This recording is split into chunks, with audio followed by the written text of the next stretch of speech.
Today we have special guest Susan Walters, who I met at the Conscious Life Expo held in LA about 2 years ago. I got one of my angels drawn by her at that Conscious Life Expo. And then a year later, I got another angel drawn. I found her because I was looking at the schedule and there was someone talking about angels. And I was like, oh, I want to go learn about these angels. As Susan was talking, she was telling us how she sees angels all the time. So I am super excited for this podcast to get to know Susan on a deeper level and to get to know more about these angels.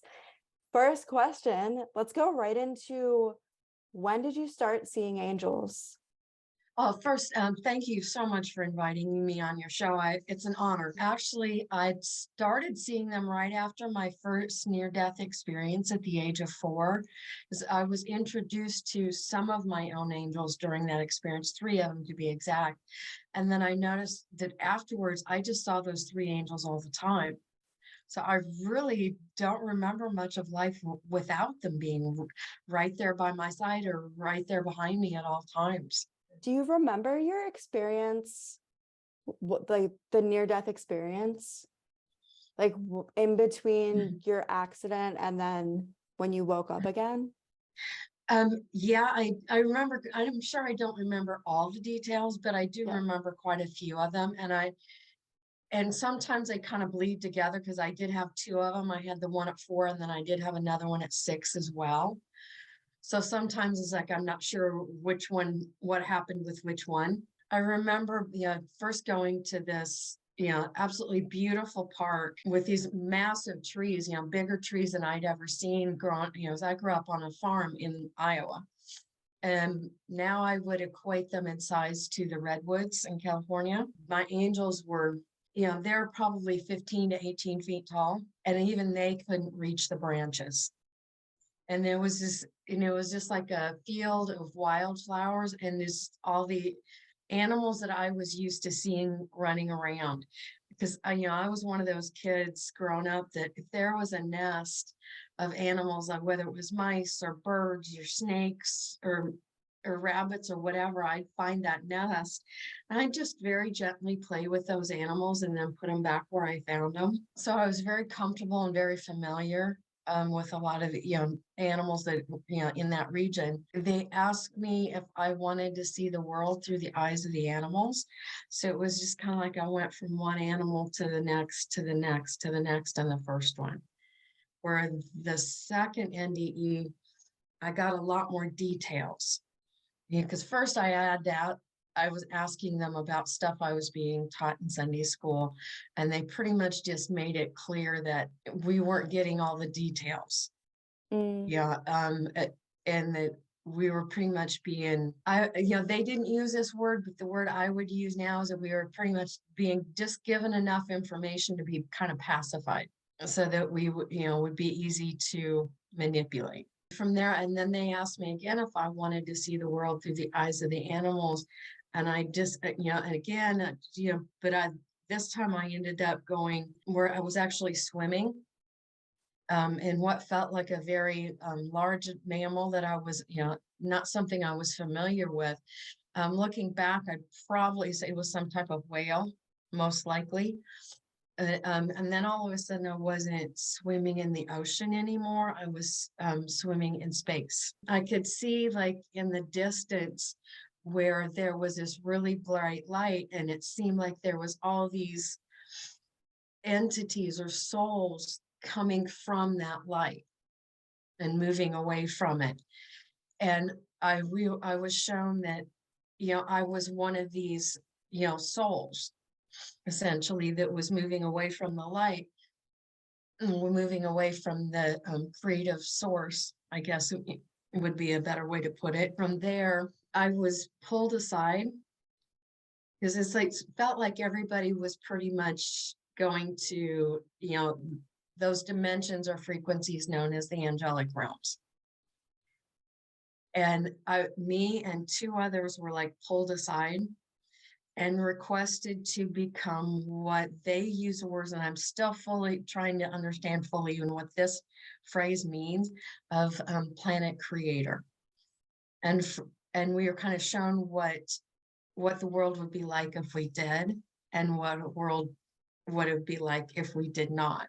I agreed to do, to take on this role, but I did go to the angelic realms for a while for study, and I really don't remember that part at all, what they showed me of that. The next thing I remember, I'm back in the hospital, waking up, and one of my grandmothers is sitting at my bedside and doing one of her favorite things, which was reading National Geographic.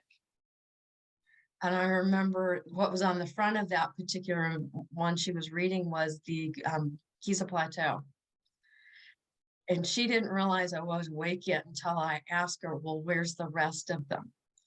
Because somehow I just knew that there was more than, even on the plaza itself, than what they were showing in that particular picture. And it really wasn't until recently, in the last few years, they've discovered foundations of more pyramids on the plateau. Smaller ones, of course, but they found foundations for more. That's just been in the last, few years. So you just had this sense of knowing. Yeah, it's like, and it could have been something I was shown in during my near-death experience that I don't have a recall for. Or it could be that, I just brought back some knowing from, other existences. Do you dream a lot when you sleep at night? No, I'm sure I do dream, but I have Yeah. very little recall of my dreams. Yeah. That's interesting. I would like to remember more than I do. Do you have any recall? Of the dreams, occasionally, Okay. but not very often. I find that when I write them down, I start to remember more of them. I have used that technique when I woke up and have remembered a little bit and written down. So, and I have found that technique definitely does work very well. Yeah.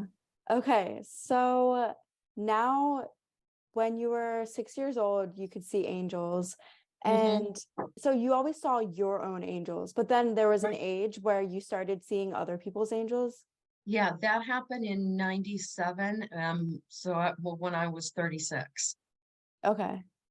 And did Yeah. that just turn on like that, or was there something that triggered it? Yeah, not anything in my personal life. I know I took, in my journals, I took note of the date that I noticed it.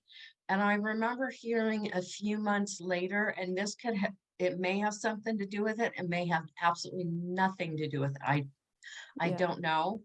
But I found out that's when the comet known as Hale-Bopp was going through our solar system. Okay. And the day that I noticed I was seeing everybody else's angels is some of the days when it was actually on the other side of the sun. So we couldn't visibly see it. And some of the scientists were talking about how there was one day that there was some sort of blast of energy or light or something that came from Hale-Bopp was directed to our sun, and they believed it was directed straight to our planet, and that was the same day. But I've never been able to find that article again. Wow. You know how sometimes things are, posted on the internet and then kind of disappear. Yeah, right. Especially back then too, because now it just gets reposted so many times. It's harder for things to actually disappear. Right. So how many angels do you have?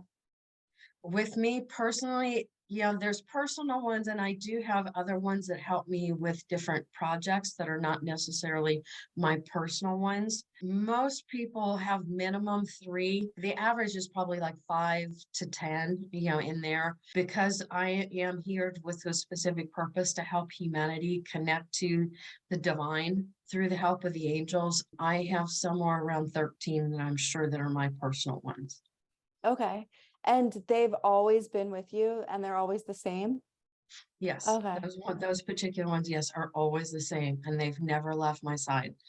Well, no, I can't say never, because I know sometimes they will like go ahead of you in your day to help you and make sure things happen or don't happen in your best and highest good. I have seen them sometimes stay at home. That's but really that's as interesting. far as they seem to go. Huh. So like you're leaving, you're going outside, getting into your car, and one of them will just stay at your home. Mm-hmm. Wow. Yeah, I That's don't know. really, I really think it's, interesting. maybe to like protect the energy of the space Yeah. for some reason, or, different things like that. What are some archangels that aren't very common that you like to use? Well, when I say that aren't very common, so I think the most common archangels are Michael, Gabriel, and Mhm. Raphael. Yeah, those are the three most common. Metatron and Sandalphon are rather intense. So I do work with them some, and What do they you have been, work with them with? they've been helpful with during some of my work with the mandalas that I also do, and helping me Mhm. understand sacred geometry. Okay. So you'll call on them and say, hey, can you please help me understand this? Mm-hmm. Okay. That's so interesting. I was looking at your website and I wrote a couple archangels down and I'd love to know more about them. So how about Melchizedek? Okay, yeah, Melchizedek is an unusual one. Also very good for understanding sacred geometry, but also good for connecting with elementals. Okay. Elementals, sacred. Uh-huh. So with sacred geometry, why would it be useful to understand it? Sacred geometry is all about understanding how we were actually physically created. The flower of life symbol is probably one of the most popular symbols and most widely known symbols of sacred geometry. And you'll even find that in your own DNA. When Mhm. they uncoil DNA and make it out into a string and then slice that string, you'll find the pattern of the flower of life, and what's commonly referred to as the seed of life, which is a smaller part of it in your DNA. So it can help you understand more about yourself. Thank you so much. That's so beautiful. Okay, the next one, I've actually never heard this name, Zadkiel.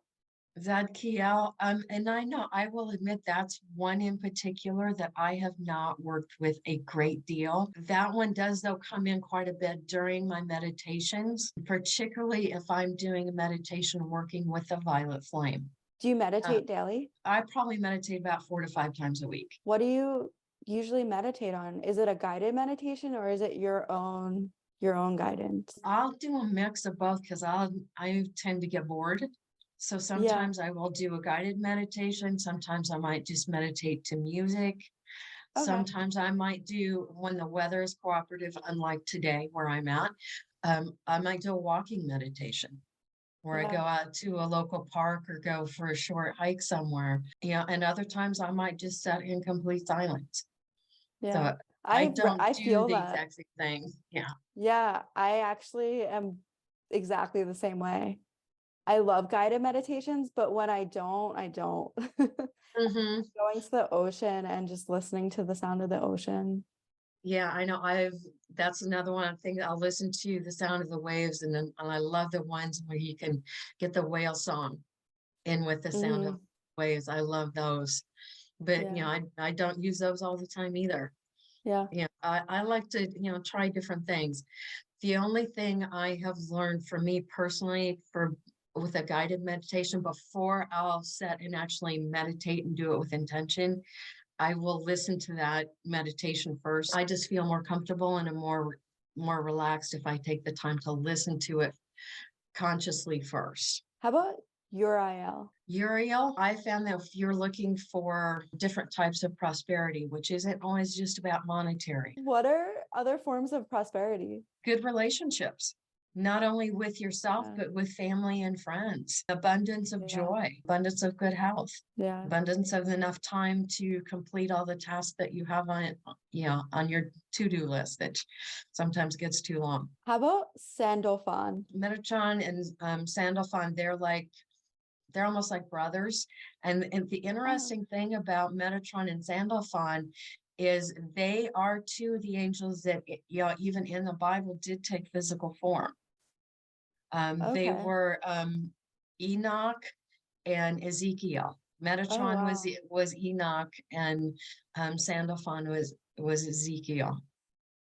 That's so And fascinating. I do not remember the story about Ezekiel right off the top of my head. Do you ever see archangels with people? Occasionally, but they're not their personal ones, because we Yeah. can call upon archangels for assistance when we choose to, and they will sometimes just show up when they feel that there is a need. Okay. But they're not going to be anybody's personal. Say I in the morning was meditating and I called on Archangel Metatron for something and I was walking down the street and you saw me, would you be able to see him with me? Possibly, yeah. Okay. Do you know why some people have more angels and other people have less angels? From what I have been told, the more work you have to do, the more angels you have with you. Oh, interesting. Because, we sat down between lifetimes to just to plan out what we want to learn and experience in this lifetime. So it's kind of up to your soul how much assistance you're going to need to kind of keep on track with what you want to learn and experience in this lifetime. Okay. And when you have typically, from what I understand, when you have 12 or more, you also have what's called a planetary contract, which means it's a contract to assist others. I remember in our session you said that I had 8 angels. And I'm just looking at you. 1, 2, 3, 4, 5, 6, 7. Yeah. Mm-hmm.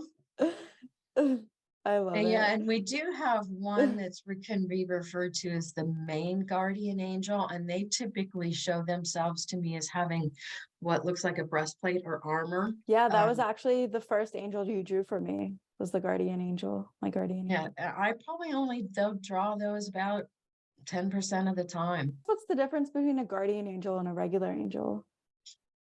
Your main guardian angel has been with you not just this lifetime, but all of your lifetimes in physical form, and that isn't Okay. always limited just to Earth either. That can be Okay. lifetimes in other planetary systems too. So Are you you guys are really very old friends. Are you able to see other entities? Or is it just angels? Occasionally, yes, but it's not as consistent. And then have you ever seen someone with no angels? I did on one occasion. She was a mother of, she had like, I think she had 3 kids of her own, and then she had fostered like 7 or 8 other kids, and she had literally sent them all away to be with her kids. So the first thing we did when she sat down to have her angel portrait done is we literally did this little like prayer essentially to call all of her angels back to her, similar to like the soul retrieval, because the different people that we've connected to in our lifetimes and sometimes not had it's not always that there's been a negative relationships, it's just people that we're still very connected to energetically, even if it's no longer physically. It's that same, it was this prayer very similar to that. What's the difference between an angel and a spirit guide? From what they have shown me, the main difference is it is extremely unusual for an angel to have taken a physical lifetime, and that's why they don't understand things like time very well. But spirit guides, it is extremely unusual that they have not had a physical lifetime. Spirit guides can more come and go in our lifetime as they're needed. You could literally have a spirit guide for an hour because they're just there with you to help you through a certain situation, and then you may never see them again. Loved ones who have crossed over can become spirit guides for a short time, but they usually have their own things to learn and experience. That's really interesting. It feels like we have so many different sources of guidance. We do, and we just need to learn how to trust them and how to use that guidance. How can we trust and use them? Just ask them? Yeah, start asking them consistently, talking to them more often. Get a little blank journal and call it your proof journal. So anytime you get those intuitive hits or you get those messages from, your angels or spirit guides, write them down, and then periodically every few months go back and look at it and go, oh gee, I see how that did correlate with how things happened, did correlate with what I wrote down, but I may have misinterpreted it slightly.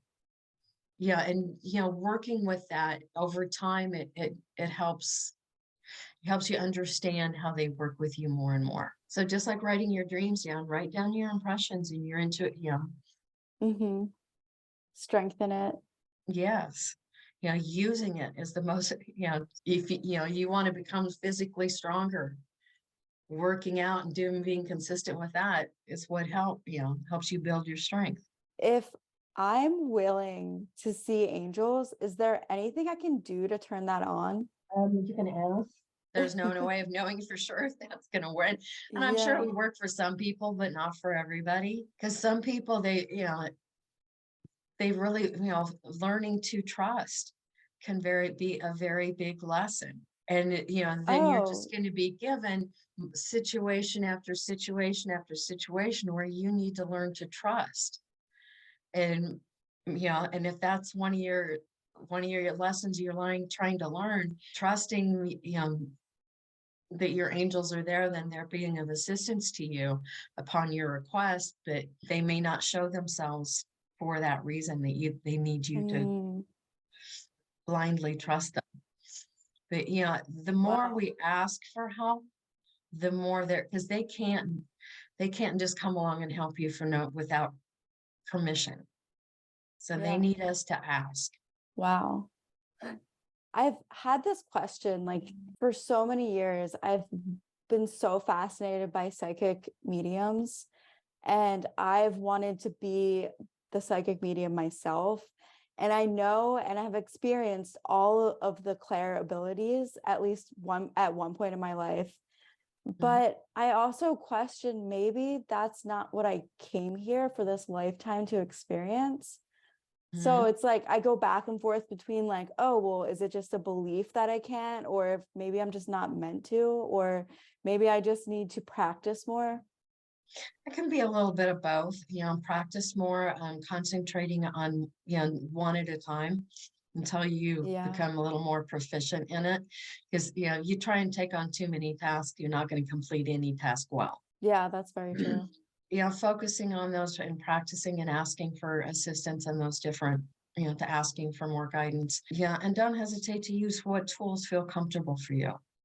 There are a lot of people out there that pendulums are, a very good tool for some, but, others feel more connected to different, tarot or oracle or Lenormand type decks.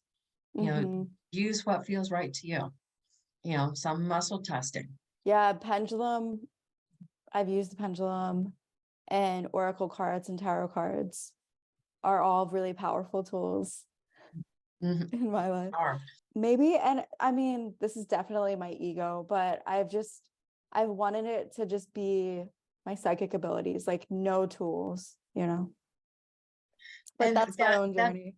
that takes practice too. And that's Yeah. why, some people will start out using tools, but they find it, the longer they, practice those different things, that over time they don't need the tools as much. Mm, yeah. You start to just get that feeling. Mm-hmm. Like I can, like with my pendulum, I just get a feeling. I'm like, I already know the answer. Yeah. Mm-hmm. Switching gears to life themes and life lessons, what are the most common ones that people come here to learn? Of course, trust is one. That's a really good question. Trust, faith would probably be, it's trust and Yeah, faith, right? faith. Yeah, faith. Forgiveness. Forgiveness is a big one. Forgiveness is definitely a big one because we're not only need to forgive others, but sometimes the hardest person to forgive is ourselves. Yeah, and and when you get into trust, it's not just learning how to blindly trust, but learning how to discern who to trust and who not to trust. Yeah, That's interesting. I know I was actually listening earlier today to a podcast by Greg Braden.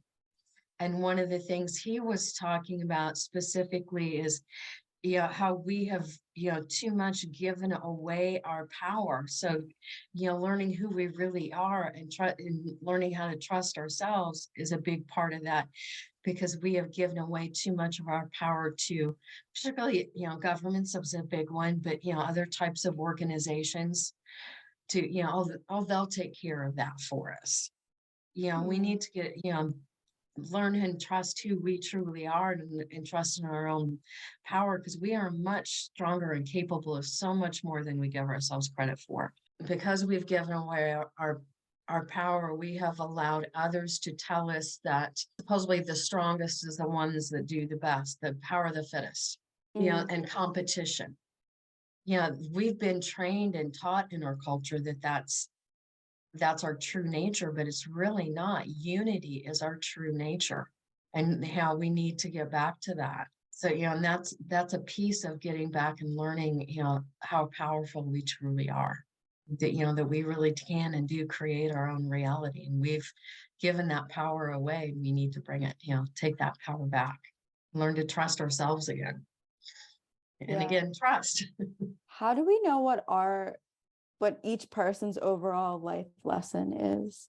Do you think it's the thing that we struggle with the most?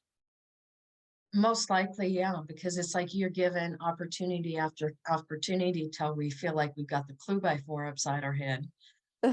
Sometimes us humans can be rather stubborn, but once so it can take multiple lessons to learn, and it's kind of like like the onion too. You think you've learned a lesson, you kind of peel that back, Mhm. and then you realize there's just another layer revealed. It's Mm-hmm. always unfolding. Mm-hmm. I mean, honestly, it would probably get boring if it wasn't like that. Yeah, we learn our lessons so much more quickly by taking on, these physical lifetimes than we would Yeah. otherwise. What have been some of your life lessons? Learning who to trust and who not to trust has been a Okay. big one for me. Yeah. There's too many times where I've, trusted people I should not have. I have a Mm. tendency as an empath to only see the good in people and see people's potential. I feel that too. Yeah. So, Wow. yeah. That So actually, I mean, I actually kind of forgot about that. Like, but it was just a few months ago where I was starting to shed all these people and hanging out with less people and discerning who do I really want to spend my time with because my time is so precious. And mhm. having this struggle of like, but I see so much potential in this person. Like, yeah, my heart doesn't really Mhm. want to spend time with them, but I would make up so many excuses because I truly see potential in everyone. Mhm. Yeah, it's like you can give somebody the opportunity to learn and learn something or have a certain type of an experience. But what's that old saying? You can lead a horse to water, but you can't make him drink. Mm-hmm. Like you can give them the opportunity to learn that lesson, but it's still up to their free will if they're going to learn that lesson or not.